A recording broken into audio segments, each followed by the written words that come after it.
Climate change now has become a serious issue. The expansion of the city, which without much of a planning. We have to make the city livable, as you said. Earlier, there was the concept of a green belt around Bangalore. Now, the green belt has become brown belt and is all gone. All this coming up in just a moment. But before that, waterlogged, pothole-filled roads, thousands of houses flooded in several layouts, tractors and boats ferrying stranded people to safety, overflowing lakes and stormwater drains, 4-hour-long traffic jams. These are visuals from Bengaluru, which was brought to its knees by torrential rains that battered the city in October. Why have consecutive spells of rain wreaked such havoc in the IT city? Why has the BBMP been so ill-prepared despite the city being marooned after almost every rainfall? And the question to which everyone wants to know the answer: is there a permanent solution to urban flooding? Namaskara. Welcome to Decode Karnataka. I'm Nalme Nachiyar. After a dry September, Bengaluru was expected to receive light to moderate rainfall in October. But the onset of northeast monsoon brought chaos and misery to the city. In October alone, Bengaluru received unexpected incessant rainfall measuring 275 mm. Soon, social media was inundated with videos of citizens narrating their nightmarish experiences. When as little as 10 mm of rainfall can submerge roads in parts of the city, a weather station in North Bengaluru recorded 186.2 mm rainfall after overnight showers on October 22nd. This was the highest daily rainfall recorded by an IMD station in the city in 27 years. This year, Bengaluru also saw its wettest day in June in 133 years on the 2nd of that month. These record-breaking rains are inevitably followed by a massive trail of destruction, raising concerns about the BBMP's woeful monsoon preparedness. The state government is currently in talks with the World Bank for a loan of 5,000 crores. Rupees 3,000 crores of which will be spent on development of public infrastructure, while rupees 2,000 crore will be spent on development of 173 kilometers of Rajakaluve. The state government has also prepared a 669 crore rupee proposal to repair roads. Meanwhile, a compensation of rupees 10,000 has been announced for people whose houses were flooded in the rains. But this is simply not enough, say residents. If urban flooding can't be avoided, what must Bengaluru do to mitigate its effects in the long term? Let's discuss with A. Ravindra, who has served as former BBMP Commissioner, former BDA Chairman, and former Chief Secretary, Govt of Karnataka. Hello, sir. Welcome to the show. Thank you for joining us today. Thank you. Sir, IMD data has shown that Bengaluru urban districts, specifically in parts of rural also, are among the southern Indian districts that are most vulnerable to flooding. But how is it and why is it that a landlocked city like Bengaluru finds itself facing urban flooding over and over again? Yeah, I think you will have to go back a little in history to understand why it is happening now. Because it didn't really happen many years earlier, say 5 decades ago or even 4 decades ago. See, earlier Bangalore was a much smaller city. And we didn't have, for instance, this high-rise buildings and all that. See, I served in the BBMP City Municipal Corporation both in the 80s and the 90s. So in the 80s, the council strength was only, our number of wards were 87. That means even councillors were 87. Then I found in the 90s it had become 100, with 100 councillors. Because now we find they've increased it to some 240. Correct. And the whole area has expanded. Yeah. From about some 120, 250 square kilometers to 500. And in 2007-8, they expanded it to some nearly 800, 740 square kilometers. So a wide area and included villages surrounding. So the city started expanding and a lot of constructions came up. And urbanization, I would say the first reason is that rapid urbanization of Bangalore. The growth from a smaller population of less than 1 million in the 50s, 60s. Now we are finding we are about 1.3, 1.4 crores. It is a very huge number. And somehow I think we didn't plan and prepare for this sort of growth of Bangalore. Of course, at the same time, it shows its economic strength. See, the Bangalore city has grown because mainly of its IT industry. Earlier also we had the industries, local public sector industry. But the IT industry has brought its wealth and all the modern technology changes. And so city has changed a lot. But we didn't give sufficient attention to urban planning the city, how it should grow. And so whenever the heavy rains come, see the floods do occur. You see, floods occur, urban flooding, for two reasons. One, it is of course the natural calamity part. You can't prevent rains and all Correct. that from coming. That's another reason, climate change and all that causes some natural causes, let us say. The other reason is man-made causes. It is the man-made causes, more man-made causes that have created the problem of flooding in Bangalore city. What would you say are these causes? That is right. So number one, as a city grows, the city must have a proper plan to guide its growth. That's why we have what is called a master plan. Correct. For all cities in India, they're supposed to have master plan under the Town and Country Planning Act. So every state has its own similar act. Karnataka Town and Country Planning, similarly Tamil Nadu, Maharashtra, all of them have. So under that, you have to prepare a master plan. There are two issues here. One is, how is the master plan prepared?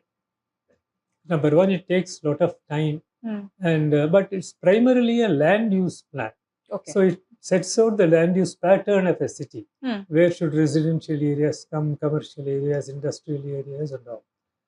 So in the course of its implementation, what has happened is that there has been a lot of violation of land uses. Okay. So you find that residential areas, a lot of commercial establishments have come. So that is the main thing. And residential layouts have come near lake beds. Exactly. So similarly, the other problem is that, for instance, lakes and all that have got encroached. A lot of encroached open spaces and lakes. So this causes a lot of, this can add to flooding. Okay. So when heavy rains come, see, Bangalore city was really a hill station, a hilly state with 3,000 feet above. So there is natural drainage. That was how it was earlier. So because of the hilly surface, it flows down. Correct. And the storm water drain served that purpose.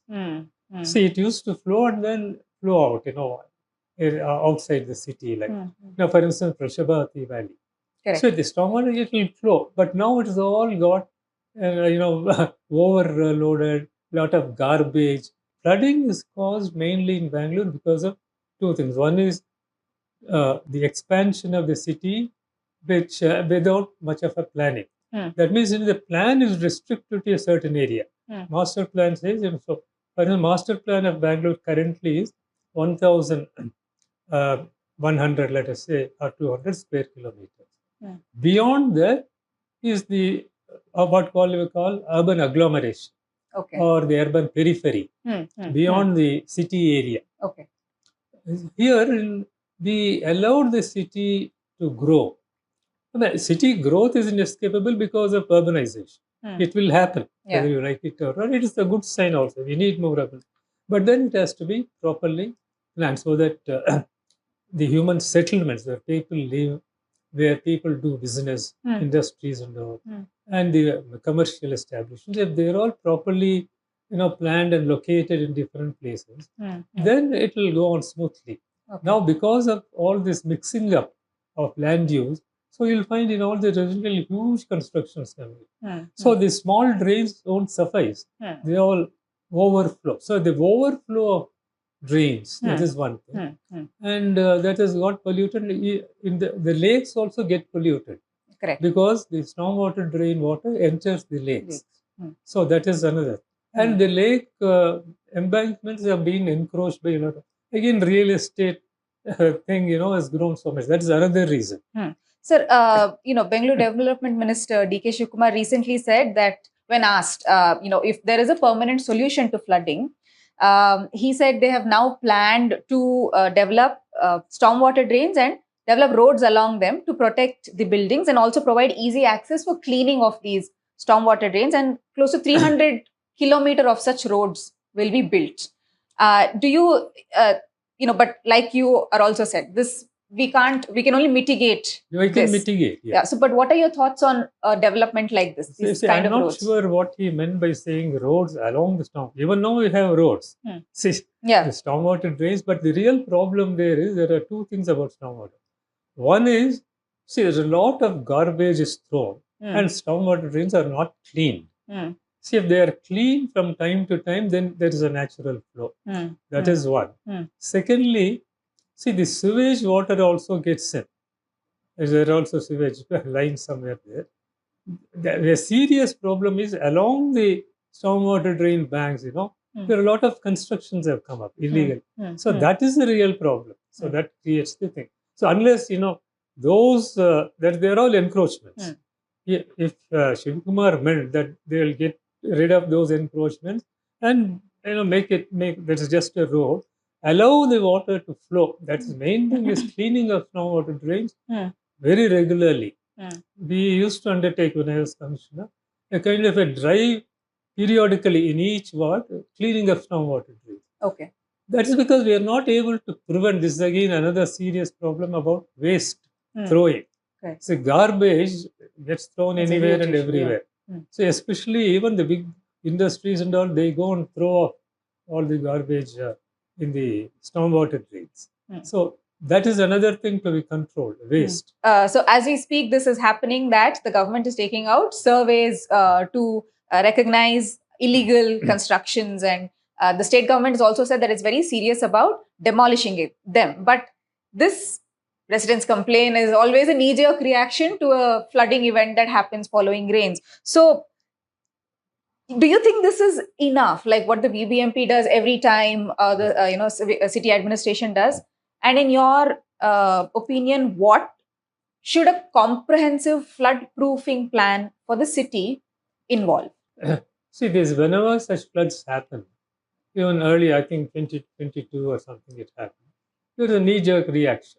Then also, I remember the chief minister said, "You demolish all those encroachments and all that." They took up some drive and all.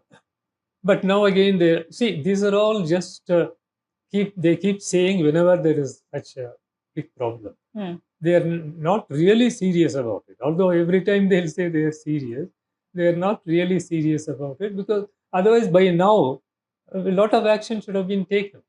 See, real question arises about implementation of the plan they have, or the decisions they take. After some time, it fizzles out. And it's not such an easy thing also now. Correct. See, even earlier, when they went to demolition, so many people came up saying that they're showing the records. Then we have the records, how can you demolish? That also points to some sort of corruption within the... Yeah, that is right. You see, it's all wheels within wheels. See, they have their own, the other aspect of what I call political economy.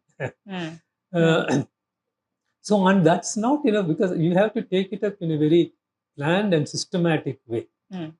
So that, future, it is, you must take preventive action.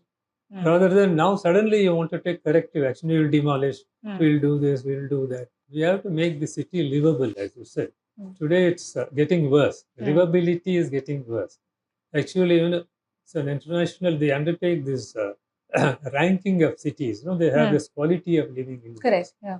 So in quality of living index, the major cities in India is a global survey. That is Bengaluru, Bombay, half a dozen cities. They all figure very low. They figure from 140 to 150 or something like that. That's because of the quality of life in various aspects, including environment. So it's a good infrastructure. The master plan which was prepared, which was meant for 2015, is still lying with government without approval. So there is no master plan as such, a current master plan. We are operating on the old one. So we need a new master plan. I would say master plan is a lengthy process. It has its own issues, which has been criticized all over the country. I would say for the present, for Bangalore's purpose, you need a strategic plan. That is, you need to strategize what are the priorities, what should come first, second, third, etc. So, land use, how you want to regulate. Correct. These stormwater drains, encroachments, removal, and the growth of the city, beyond a certain point, for instance, outside the city also, city limits. So, see, we have a Bangalore metropolitan region, BMRDA and all. Now, it is time we now look at regional plan. Okay. Regional planning is extremely important. That's what is happening in other big cities. For instance, Delhi also has a national capital region. All in their neighboring states also. Here also, I would say Bangalore metropolitan region, which comprises of Bangalore city, urban and rural. That is all the districts, Ramnagara, Kanakpura, taluks, sometime around. All that we should take into account and plan for. There is a plan for that also. They have prepared what's called a structure plan and all that. But as I said, these plans are ignored. I mean, government is not paying attention. Either they don't understand or they don't want to implement. So that is a very key. So, and I would just go on to add, regional plan now should look at even areas beyond the state. For instance, Hosur is close to Bangalore. It is like another district near in Karnataka. Now they have proposed a new airport in Hosur. If that comes up, people living closer, near Electronic City, HSR, all that, they'll go there instead of coming here. Karnataka, as probably a competitor, is proposing another airport, north-south, the discussion is going on. So you have to look at a larger region. Earlier, there was the concept of a green belt around Bangalore. Now, the green belt has become brown belt and it's all gone. So, all that we have planned earlier somehow is not getting implemented properly. So, you rethink, revise, and then give importance to the people's participation also. See, that's where ward committees and all come in. Even all that comes down to, you see, if you take decisions on your own for the city without consulting the people, are the ones who suffer. So at the moment, you need strategies to bring Bangalore to some kind of a livable situation. This week, the BBMP began a survey of under construction buildings to identify and demolish illegal constructions and clear encroachments on Rajakaluways, lakes, and stormwater drains. But for weather-beaten, exasperated residents, these are promises that go unkept year after year, government after government. Bengaluru's citizens seem to be saying nothing changes if nothing changes. I'll see you in the next episode of Decode Karnataka. Until then, follow The Hindu for more such stories and videos.